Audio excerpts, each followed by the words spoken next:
بسم اللہ الرحمن الرحیم۔ شروع اللہ کے نام سے جو بڑا مہربان نہایت رحم والا ہے۔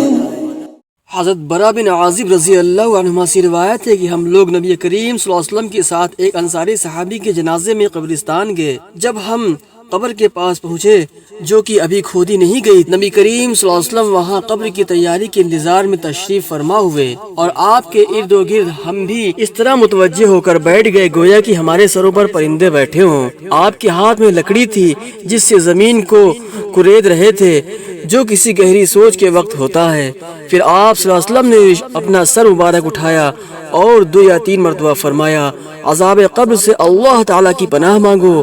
پھر ارشاد فرمایا اللہ کا مومن بندہ اس دنیا سے منتقل ہو کر جب عالم برزخ میں پہنچتا ہے، یعنی قبر میں دفن کر دیا جاتا ہے، تو اس کے پاس 2 فرشتے آتے ہیں، وہ اس کو بٹھاتے ہیں، پھر اس سے پوچھتے ہیں کہ تمہارا رب کون ہے؟ وہ کہتا ہے کہ میرا رب اللہ ہے۔ پھر پوچھتے ہیں تمہارا دین کیا ہے؟ وہ کہتا ہے میرا دین اسلام ہے۔ پھر پوچھتے ہیں کہ یہ آدمی جو تم میں نبی بنا کر بھیجے گئے تھے، یعنی حضرت محمد صلی اللہ علیہ وسلم، ان کے بارے میں تمہارا کیا خیال ہے؟ وہ کہتا ہے وہ اللہ تعالیٰ کے رسول ہیں۔ فرشتے کہتے ہیں کہ تمہیں یہ بات کس نے بتائی، یعنی تمہیں ان کے رسول ہونے کا علم کس ذریعے سے ہوا؟ وہ کہتا ہے میں نے اللہ تعالیٰ کی کتاب پڑھی، اس پر ایمان لایا اور اس کو سچ مانا۔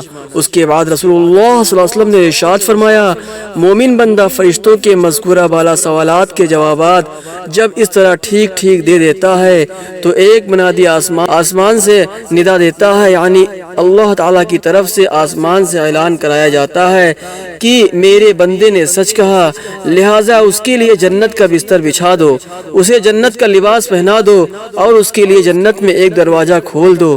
چنانچہ وہ دروازہ کھول دیا جاتا ہے اور اسے جنت کی خوشگوار ہوائیں اور خوشبوئیں آتی رہتی ہیں اور قبر اس کے لیے حد نگاہ تک کھول دی جاتی ہے۔ یہ حال تو رسول اللہ صلی اللہ علیہ وسلم نے مرنے والے مومن کا بیان فرمایا۔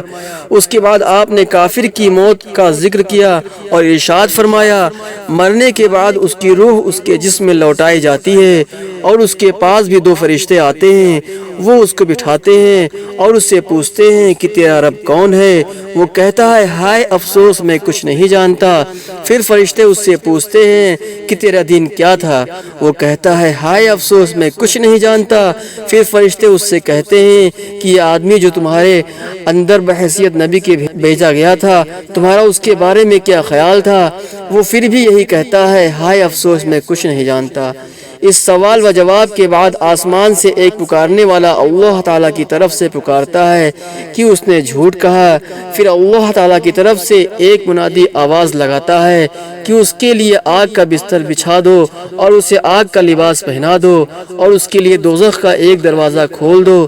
چنانچہ یہ سب کچھ کر دیا جاتا ہے۔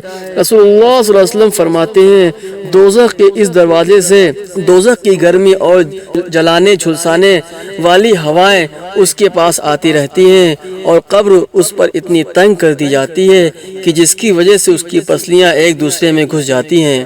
فرشتوں کا کافر کو یوں کہنا کہ اس نے جھوٹ کہا، اس کا مطلب یہ ہے کہ کافر کا فرشتوں کے سوال کے جواب میں اپنے انجان ہونے کو ظاہر کرنا جھوٹ ہے، کیونکہ حقیقت میں وہ اللہ تعالیٰ کی توحید، اس کے رسول اور دین اسلام کا منکر تھا۔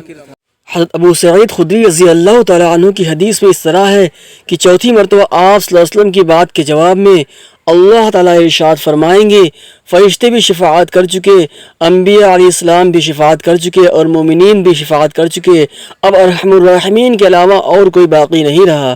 چنانچہ اللہ تعالیٰ مٹھی بھر کر ایسے لوگوں کو دوزخ سے نکال لیں گے جنہوں نے پہلے کبھی کوئی خیر کا کام نہ کیا ہوگا۔ وہ لوگ دوزخ میں جل کر کوئلہ ہو چکے ہوں گے۔ جنت کے دروازوں کے سامنے ایک نہر ہے جسے نہر حیات کہا جاتا ہے۔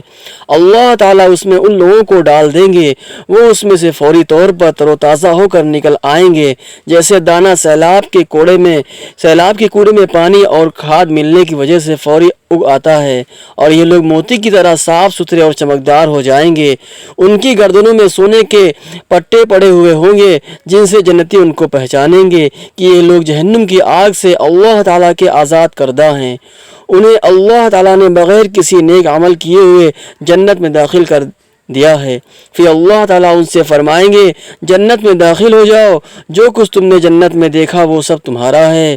وہ کہیں گے ہمارے رب آپ نے ہمیں وہ کچھ عطا فرما دیا جو دنیا میں کسی کو نہیں دیا۔ اللہ تعالیٰ ارشاد فرمائیں گے میرے پاس تمہارے لیے اس سے افضل نعمت ہے۔ وہ عرض کریں گے ہمارے رب اس سے افضل کیا نعمت ہوگی؟ اللہ تعالیٰ فرمائیں گے میری رضا، اس کے بعد اب میں تم سے کبھی ناراض نہیں ہوں گا۔ حدیث شریف میں حضرت عیسیٰ علیہ السلام کو روح اللہ اور اس وجہ سے کہا گیا ہے کہ ان کی پیدائش بغیر باپ کے صرف اللہ تعالیٰ کے حکم کلمہ کن سے اس طرح ہوئی ہے کہ جبریل علیہ السلام نے اللہ تعالیٰ کے حکم سے ان کی ماں کے گریبان میں پھونک مارا، جس سے وہ ایک روح اور جاندار چیز بن گئے۔ اگر ویڈیو اچھی لگے تو ہماری ویڈیو کو اور لوگوں تک بھی شیئر کیجیے۔ السلام علیکم ورحمۃ اللہ وبرکاتہ۔